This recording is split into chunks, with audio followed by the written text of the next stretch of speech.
Bismillahirrahmanirrahim. Assalamualaikum warahmatullahi wabarakatuh. Innal hamdalillah nahmaduhu wa nasta'inu wa nastaghfiruh wa na'udzu billahi min syururi anfusina wa min sayyiati a'malina. Asyhadu an la ilaha illallah wahdahu la syarikalah wa asyhadu anna Muhammadan abduhu wa rasuluh la nabiyya ba'dah. Allahumma salli ala Muhammad wa ala ali Muhammad. Qala Allah Ta'ala fil Qur'anil Karim, a'udzu billahi minasy syaithanir rajim. Bismillahirrahmanirrahim. Wa qala inni dhahibun ila rabbi sayahdin. Rabbi habli minas salihin. Fabasyarnahu bighulamin halim. Falamma balagha ma'ahu sa'ya qala ya bunayya inni ara fil manami anni adbahuka fanzur madza tara. Qala ya abati if'al ma tu'mar. Satajiduni insyaallahu minas sabirin. Surat As-Saffat ayat yang ke-99 sampai ayat yang ke-102. Bapak-bapak, saudara-saudara, kaum muslimin dan muslimat jamaah zuhur yang kami muliakan. Kajian zuhur kita pada siang hari ini kita beri judul meneladani keluarga Nabi Ibrahim alaihissalam. Di dalam Al-Quran, Allah menyebut Nabi Ibrahim itu seperti menyebut Nabi kita Muhammad sallallahu alaihi wasallam dengan sebutan qudwatun, sebagai suri tauladan dan panutan dalam kehidupan kita. Hari ini kita berada di tanggal 11 Zulhijjah. Hari di mana saudara-saudara kita yang sedang melaksanakan ibadah haji, hari ini mereka akan melaksanakan melontar jumrah di hari yang ke-11, di hari yang kedua. Dan itu akan berlangsung sampai tanggal 12 dan 13 Zulhijjah.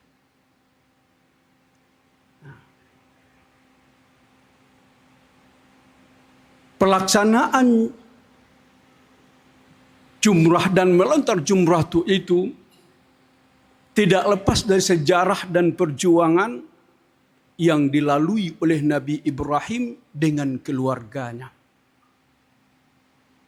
Bapak dan Ibu yang saya muliakan, sebelum kita berbicara tentang itu, saya ingin menyampaikan bagaimana kondisi keluarga di negeri kita sekarang ini.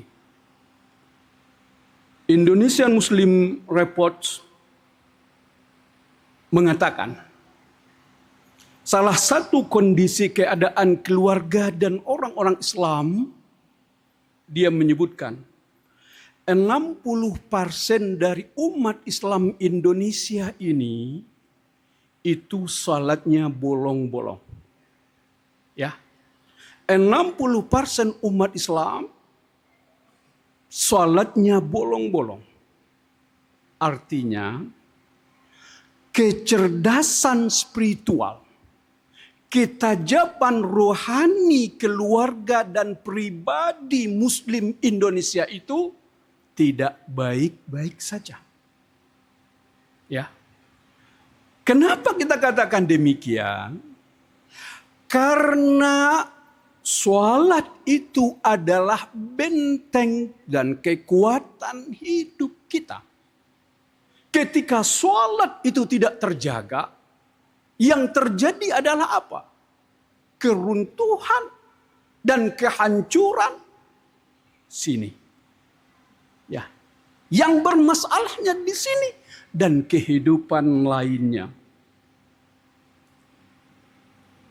Sedangkan untuk rumah tangga dan anak-anak kita, dalam laporan dan hasil penelitian UNICEF tahun 2021, 20,9% anak-anak Indonesia tumbuh tanpa kehadiran ayah. Ya.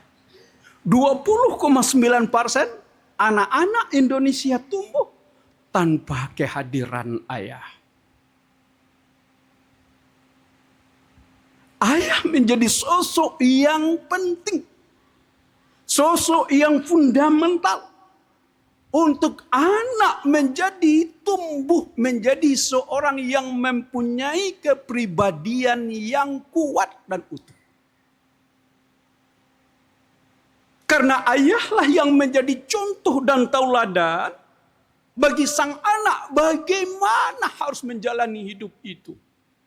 Bagaimana anak itu melihat seorang ayah itu menjadi bertanggung jawab dengan keluarganya. Bagaimana berpayah-payah, berletih dan berkeringat atau berpeluh. Ayah pulang dan bekerja. Peluhnya mengalir, tapi senyumnya tetap ketika bertemu dengan sang anak.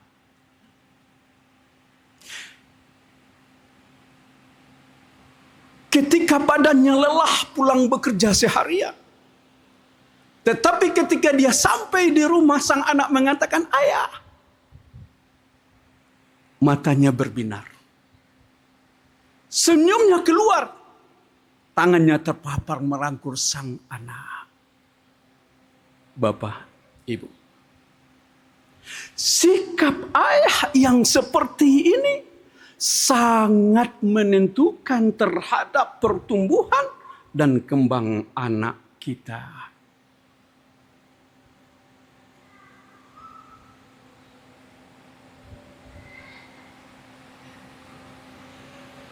Lalu,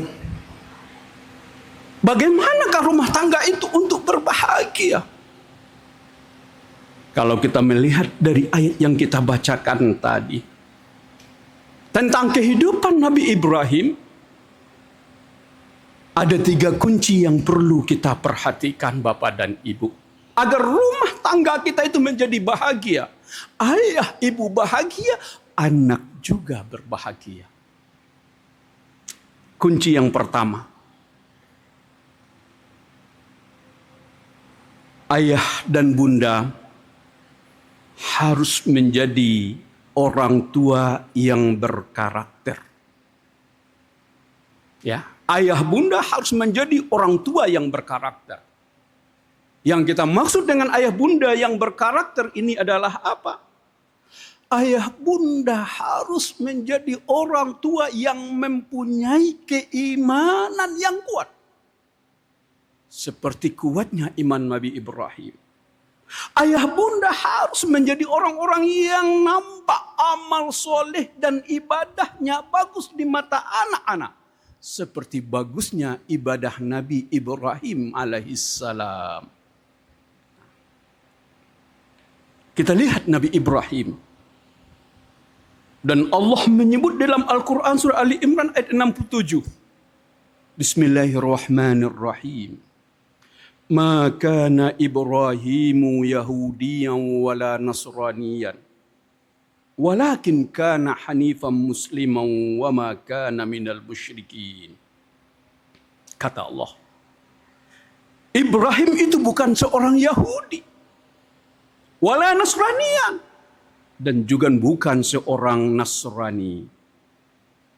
Walakin ka hanifan musliman. Tetapi Ibrahim itu kata Allah, dia adalah orang yang lurus. Dia adalah seorang muslim. Wa ma kana minal musyrikin. Sama sekali dia bukanlah orang yang musyrik. Bapak Ibu, Nabi Ibrahim di dalam Al-Quran, Allah simbolkan bagaimana pentingnya kekuatan iman dan bagaimana Nabi Ibrahim melihat kemusyrikan dan kesyirikan bila terjadi di tengah-tengah kehidupan. Dan Allah menceritakan ketika Nabi Ibrahim menceritakan Tuhan itu siapa. Ketika dia melihat bulan, inilah Tuhan. Tapi ketika bulan menghilang, oh ini bukan Tuhan. Dan ketika melihat matahari yang terang benderang, inilah Tuhan. Ternyata matahari tenggelam oleh kegelapan malam. Dan ini juga bukan Tuhan. Lalu dia katakan Tuhan itu adalah yang menciptakan kita. Ketika kaumnya, masyarakat yang dia hidup di tengah-tengah itu adalah apa? Masyarakat yang penuh dengan kemusyrikan, menyembah berhala, dan bahkan ayahnya pun seorang ahli pembuat patung. Nabi Ibrahim melihatkan ketegasan di situ. Tidak pernah berkompromi sedikit pun dengan kemusyrikan yang seperti itu. Harusnya kita sebagai ayah, sebagai orang tua, harus betul-betul kuat, paham dengan tauhid dan kemusyrikan itu. Sehingga anak-anak kita bisa mencontoh seperti apa cara hidup seorang muslim tersebut. Yang kedua, dalam sisi ibadah,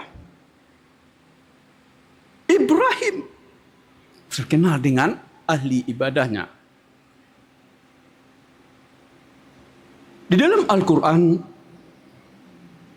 beliau berdoa, Rabbi ja'alni muqimas shalah wa min dzurriyyati Rabbana wa taqabbal du'a.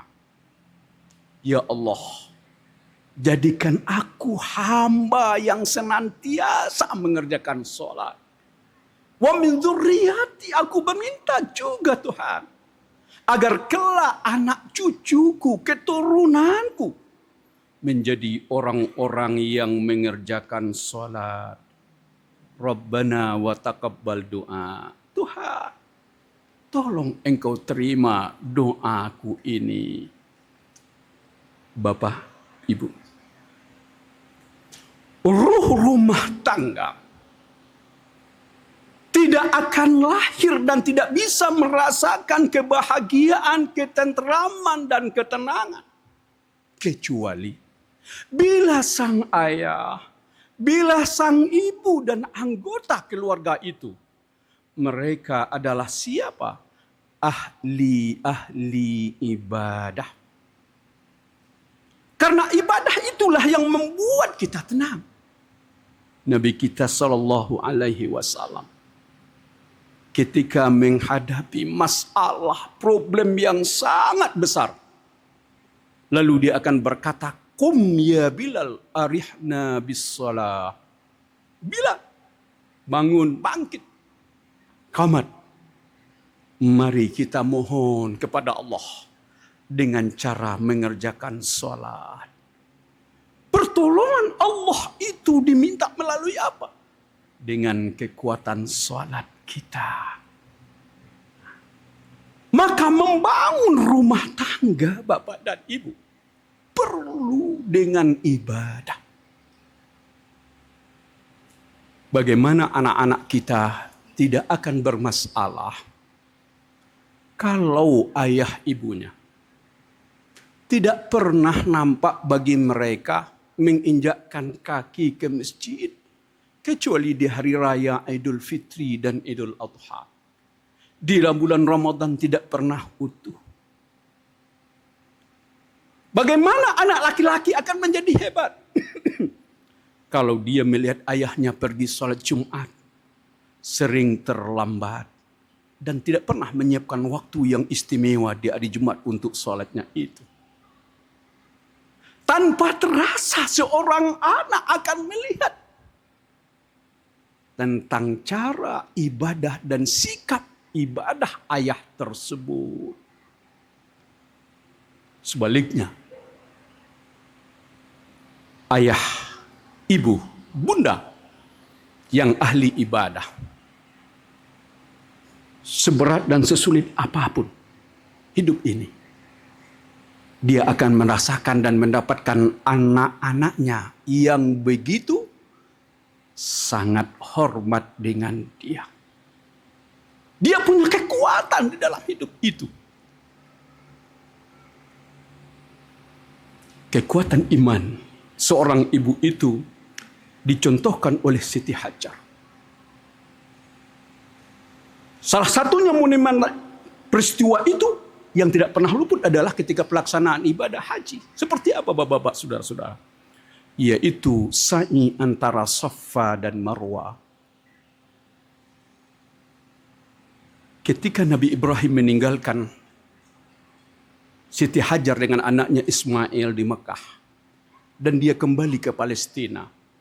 Di kota Mekah tidak ada kehidupan, tidak ada manusia, tidak ada orang lain. Tetapi pilihan dan perintah Allah, dia harus meninggalkan istrinya di tempat ini. Yaitu di samping Ka'bah yang ada sekarang. Ketika bekal sudah habis, makan yang akan disuap tidak ada lagi. Air minum untuk yang dibutuhkan juga tidak ada lagi. Sang anak sudah menangis karena kehausan. Bekal tidak ada lagi. Siti Hajar sudah merasakan bahwa di tengah kehidupan ini tidak ada orang. Tetapi dia tahu ketika dia tinggal di tempat itu adalah perintah Allah. Dan dia yakin bahwa Allah tidak akan melupakannya. Dan ketika itu, dia beranjak dari tempatnya naik ke sebuah bukit yang dinamakan Bukit Safa. Lalu di atas bukit itu dia melihat dan menoleh sekeliling. Di mana kira-kira ada sumber air untuk kehidupan mereka. Di bawah terik matahari yang cukup panas. Di atas Bukit Safa itu dia melihat ada gelombang air. Di atas Bukit Marwah. Lalu dia berlari mengejar tempat itu. Dan ketika sampai di tempat itu, ternyata tidak ada air yang kita lihat dari genangan. Dan itu adalah apa yang disebut dengan fata morgana. Bayangan air karena saking panasnya. Seolah udah ada gelombang air. Lalu dia melihat sekeliling lagi. Ternyata ada bayangan air itu di Bukit Safa. Dan dia kembali berlari ke Bukit Safa. Dan sampai di Bukit Safa ternyata tidak ada genangan air seperti yang dia lihat dari Bukit Safa tadi. Dan itu dia lakukan sampai 7 kali. Bapak Ibu, kenapa harus sampai 7 kali? Bukankah 1 atau 2 kali dia sudah tahu bahwa itu hanya bayangan karena sakingnya panas. Tetapi dia tidak pernah berputus asa. Karena di situ dia yakin betul. Untuk mendapatkan pertolongan Tuhan itu, dia perlu berusaha dan bekerja. Dia tidak pernah berputus asa. Di tengah kesulitan yang sulit itu, dia terus berusaha. Dia bukan orang bodoh. Dia adalah wanita dan ibu yang sangat cerdas. Saking cerdasnya dan kuatnya iman, ketika ditinggalkan oleh suaminya Ibrahim alaihissalam, hanya berdua dengan anak yang masih menyusu, dia tidak sedikit pun gentar. Kekuatan iman ini menjadi kunci pertama di dalam rumah tangga.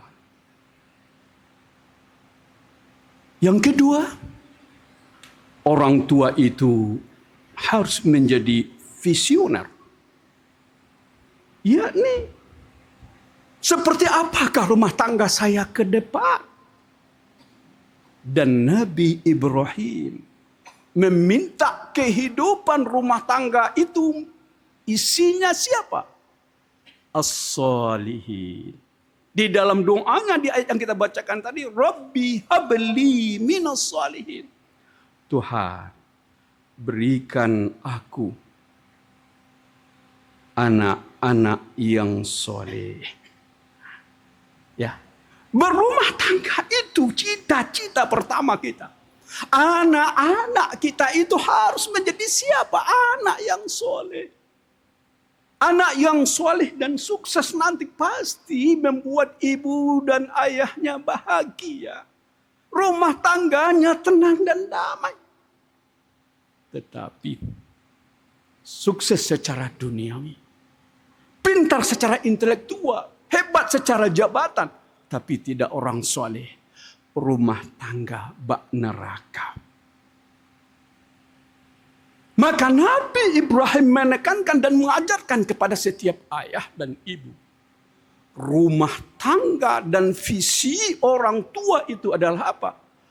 Anak-anaknya harus menjadi orang-orang yang soleh. Nah, pertanyaan dalam diri kita, seperti apakah kita sewaktu pertama melangkah untuk membangun rumah tangga kita? Untuk memulai kehidupan kita berumah tangga. Dan setelah kita berumah tangga, nilai-nilai kesolehan ini teruskah kita jaga? Teruskah kita awasi? Ini yang perlu untuk diperhatikan bersungguh-sungguh. Dan yang ketiga, rumah tangga yang bahagia itu kuncinya adalah apa? Auladun salihin, anak-anak yang soleh. Ya, Bapak dan Ibu, dalam salah satu laporan penelitian dosen UGM 2025 yang dirilis pada 16 Oktober tahun 2025 yang lalu, dia mengatakan 15,9 juta anak Indonesia hidup tanpa pengasuhan ayah. Coba bayangkan. 15,9 juta, 16 juta hampir. Anak-anak kita hidup tanpa pengasuhan dari sang ayah. Dan Allah mengingatkan, kunci rumah tangga di dalam surah As-Saffat itu ada dua karakternya. As-salihin itu siapa, kata Ibnu Katsir? Auladan muti'in. Anak-anak yang taat. Ya. Kriteria anak-anak soleh itu anak-anak yang taat. Maka memperhatikan sungguh-sungguh dan menanamkan kepada anak-anak kita betapa pentingnya ibadah, dan dia harus tunaikan ibadah itu. Harus menjadi prioritas dari orang tua. Jangan ibu dan bapak pergi ke masjid kecuali anak ada di samping kita. Jangan biarkan anak berangkat ke masjid, ibu bapak berangkat ke masjid, tapi tidak pernah barengan bersama dengan anak. Anak dengan kawan-kawannya, dan kita hidup dengan ibadah kita sendiri. Mendidik anak perlu di mana sang anak merasakan ketika dia ke masjid dan melihat ayah dan ibunya sholat di masjid berjamaah dan dia ada di sana, anak akan tumbuh kuat secara kepribadian dan sikapnya kepada orang tua ketika apa? Dia melihat dan mencontoh sholat dari ayah dan ibunya. Yang kedua, di dalam Al-Quran surah As-Saffat itu, kriteria anak itu adalah halimun. Fabasyarnahu bighulamin halim. Maka Ibrahim kami beri kabar gembira dengan anak yang apa? Penyantun. Ya, bahasa awaknya Pak Ibu, Bapak dan Ibu. Anak yang soleh itu dua kriterianya, taat dan penyantun. Dan Allah tegaskan dalam Al-Quran.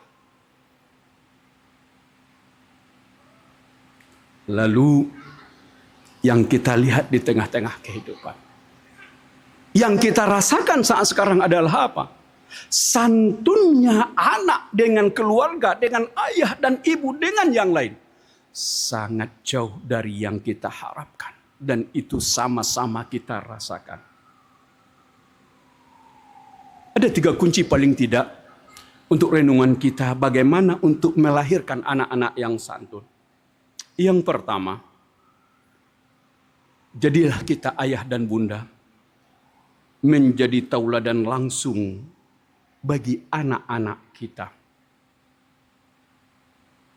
Dengan tindakan keseharian kita, dengan membiasakan empati, perhatian dengan yang lain, ya, berbahasa yang santun, yang lembut dengan anak-anak, itu akan melahirkan anak yang santun.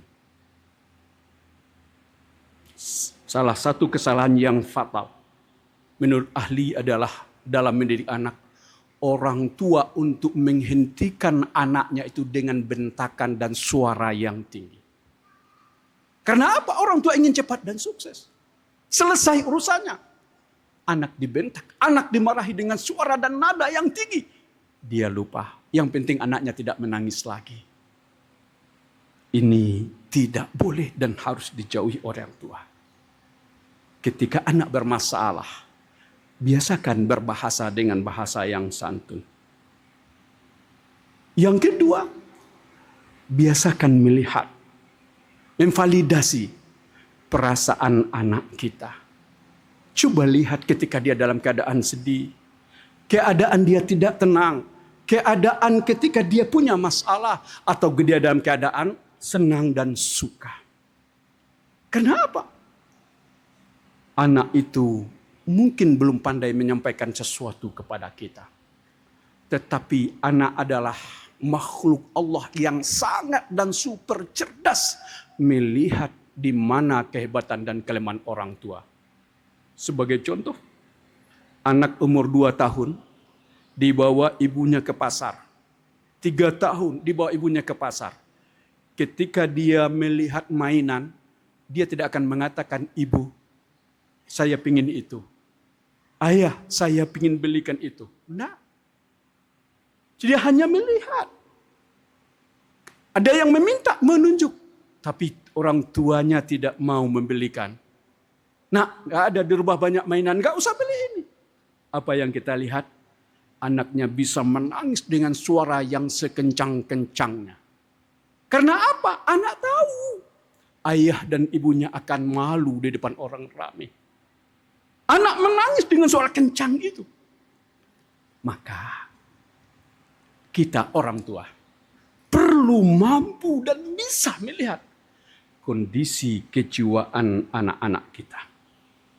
Yang ketiga, jauhkan anak kita dari gaya hidup glamor. Bapak Ibu, mungkin orang-orang tua sekarang umur 30-an, 40-an adalah generasi yang muda. Yang hidupnya suka dengan bersenang-senang. Mereka adalah ayah dan ibu yang bekerja. Yang kedua-duanya berusaha mencari ma'isyah, sumber kehidupan untuk keluarganya. Mereka hari libur itu butuh refreshing. Tidak jarang ayah dan ibu ketika mencari refreshing, membawa anak selalu kemana? Ke restoran yang mewah, ke mall-mall, ke tempat pelesiran yang wah. Bapak Ibu, senyum dan senang anak iya. Tetapi jangan lupa, kalau anak dididik dengan kebiasaan yang seperti ini, anak akan tumbuh menjadi anak-anak yang kurang sensitifnya, kurang rasa santunnya. Dan yang terakhir, biasakan dan ajaklah sekali-sekali anak itu ke pasar tradisional, melihat bagaimana orang-orang berusaha mencari sesuap nasi untuk anak dan keluarganya. Kehidupan yang sederhana itu akan tertanam dan dilihat oleh sang anak dan akan lahir sehingga apa? Menimbulkan rasa santun dan empati, peduli dengan kehidupan ini.